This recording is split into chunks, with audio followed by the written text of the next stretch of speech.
We're revisiting the puzzle dated June 9th, 2016, because during the video that I prepared for that puzzle, I mentioned that if it were black to move, he could secure the draw by playing pawn b6 check. One of my viewers asked me about this, so I thought I would demonstrate and play the position from the dark side of the force. So let's open an analysis board. Click Setup Position, paste the fen in the appropriate field, switch it to black to move, type X to flip the board over, click Load, click Practice versus Computer, and we will play against the 3200 rated bot. We'll play the move I mentioned in the video, giving check.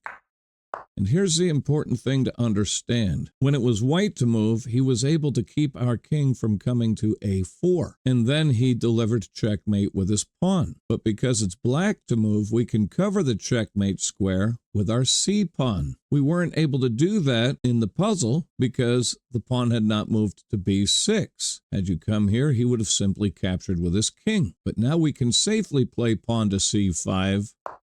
And he didn't even bother coming here to prevent our king. If he had, what if he would have played here? Well, then he would have been threatening check followed by checkmate. But we could have added another defender with knight c6 so that check would have been answered by captures check, and it's not checkmate because our knight would have picked it up. Now, keep in mind that all we have to do is get rid of these two pawns, and it's a draw by insufficient material because you can't force mate with a bishop. All right, he didn't try that. Instead, he covered the square that my knight wanted to go to, meaning I'll have to put my knight on c8 and fork the king and the bishop.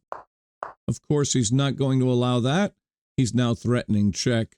Takes checkmate, but even though I can't move my knight to c6 to prevent that, I can move my knight to d6, delivering check. He has to get out of check, so he can't unleash his check against me. Now he's attacking my knight, so we'll move to b4, and by the way, this is no longer checkmate because his king no longer covers b4. If he plays b4 here, pawn takes, king takes, draw. And so he moves back. I'll take that. If he wants to give me a repetition, that makes the draw a lot easier to achieve. And thank you very much. I hope that answered your question. Until next time, have a great day and play some great chess. Bye now.